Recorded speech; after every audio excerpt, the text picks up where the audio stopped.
Good morning, students. I am Tushara, handling the subject chemistry. You have completed your 10th standard just now and coming to 11th standard, and you picked up CBSE.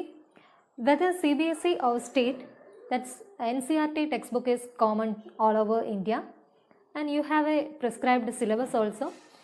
That syllabus we can discuss later. Before that, I have something to tell you. Many students find chemistry as a difficult subject. Once you grasp the concept clearly, then that subject will be very interesting for you. ഏത് subject ആണെങ്കിലും അതിൻ്റെ base നിങ്ങൾ അറിഞ്ഞിരിക്കുകയാണെങ്കിൽ ആ subject നിങ്ങൾക്ക് വളരെ interesting ആയിട്ട് തോന്നും. So you have to understand the each and every concepts of chemistry, then that subject will be very, very interesting. Okay. The another thing is, when I am teaching a topic, after that session, you have to read the textbook actively. Actively means you have to highlight or underline the main points, important points or words in the textbook. Then that will save your time also.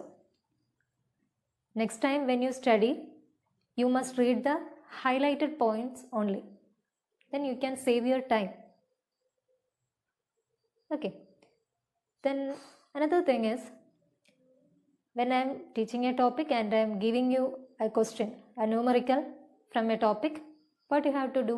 You have to work out the same problem from the NCERT textbook.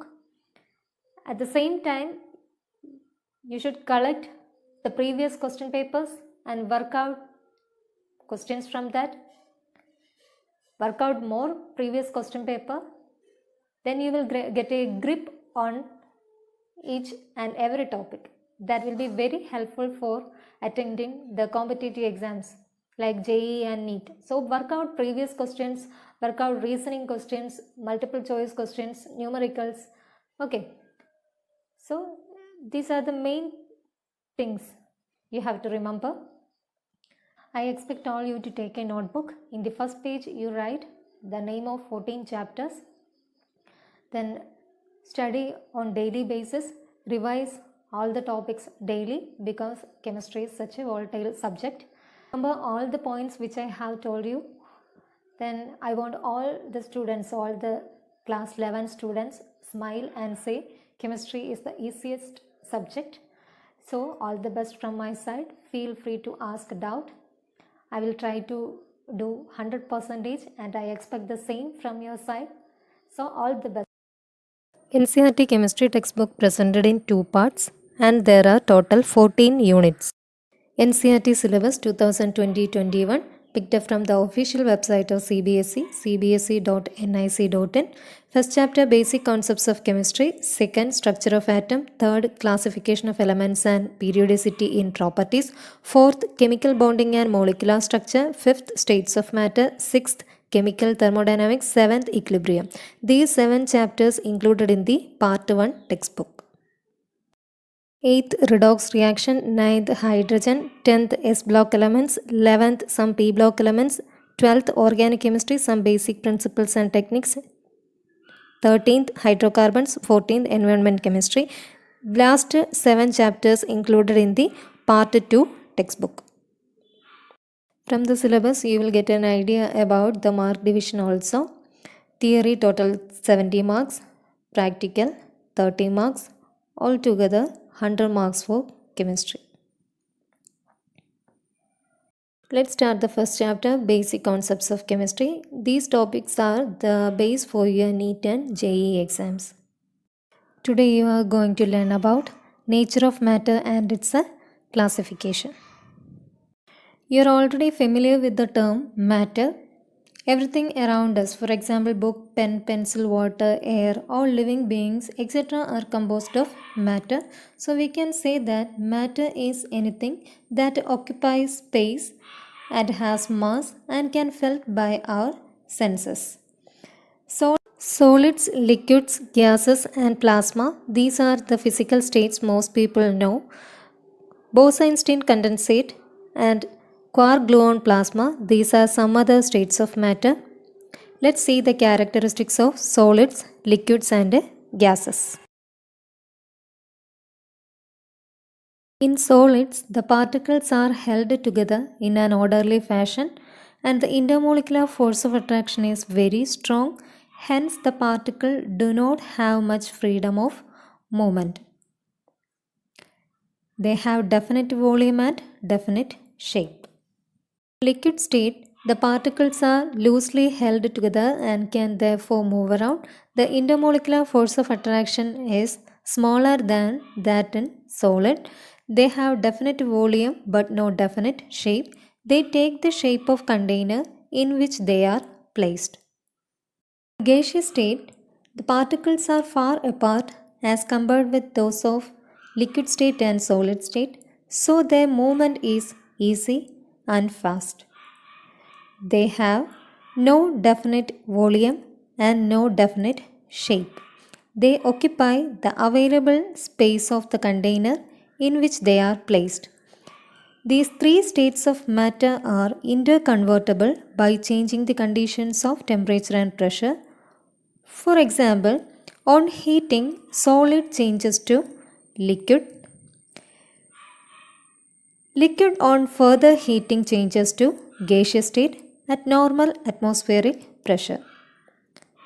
Similarly, in the reverse process, gas on cooling changes to liquid and liquid on further cooling changes to solid. Next, classification of matter. In this unit, we consider the chemical classification of matter. Matter can be classified into mixtures and pure substance based on the chemical composition. Pure substances are substances which contain only one kind of atoms or molecules. For example, copper, silver, glucose, gold, water, etc. They have fixed composition. Carbon dioxide is a pure substance which consists of only molecules of carbon dioxide. It has carbon and oxygen in fixed ratio. Mixtures. When elements or compounds are mixed together in any proportion, it results in the formation of a mixture. Thus, in mixture, the composition varies.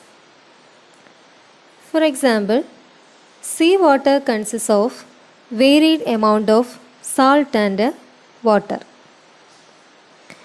So, seawater is an example for mixture. Pure substance can be further classified into elements and compounds.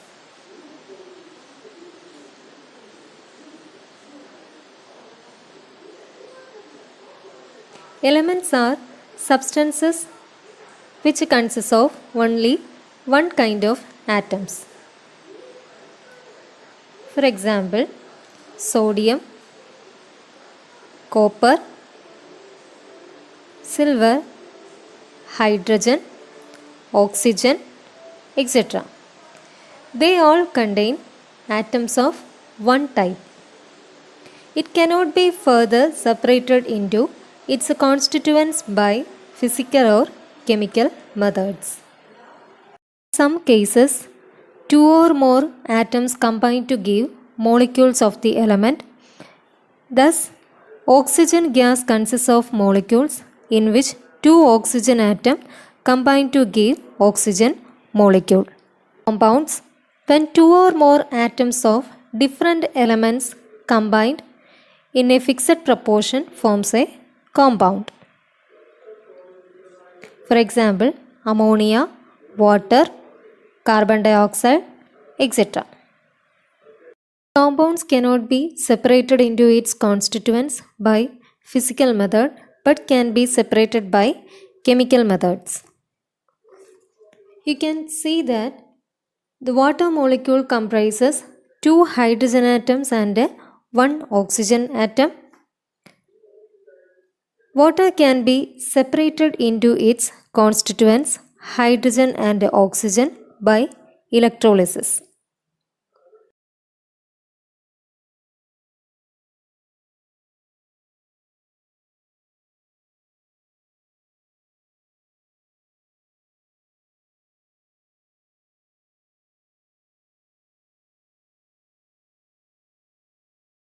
properties of a compound are differ from those of its constituent elements. For example, element hydrogen and oxygen are gases combined to form water. Water is a liquid, but the constituent particles are gases. Mixtures can be classified based on the uniformity of particles present in it. If the particles are distributed uniformly throughout the solution, then it is called a homogeneous mixture. In a homogeneous mixture, particles are distributed uniformly. For example, sugar solution is a homogeneous mixture because sugar particles are uniformly distributed throughout the solution. If the particles are not uniformly distributed throughout the solution, then it is called a heterogeneous mixture. Example, sand dissolved in water. Sand is not uniformly distributed throughout the solution. Hence, sand solution is a heterogeneous mixture. Mixtures can be separated into its constituents by physical methods. Example, mixture consists of iron filings and sulfur powder can be separated by using a magnet, that is by magnetic separation.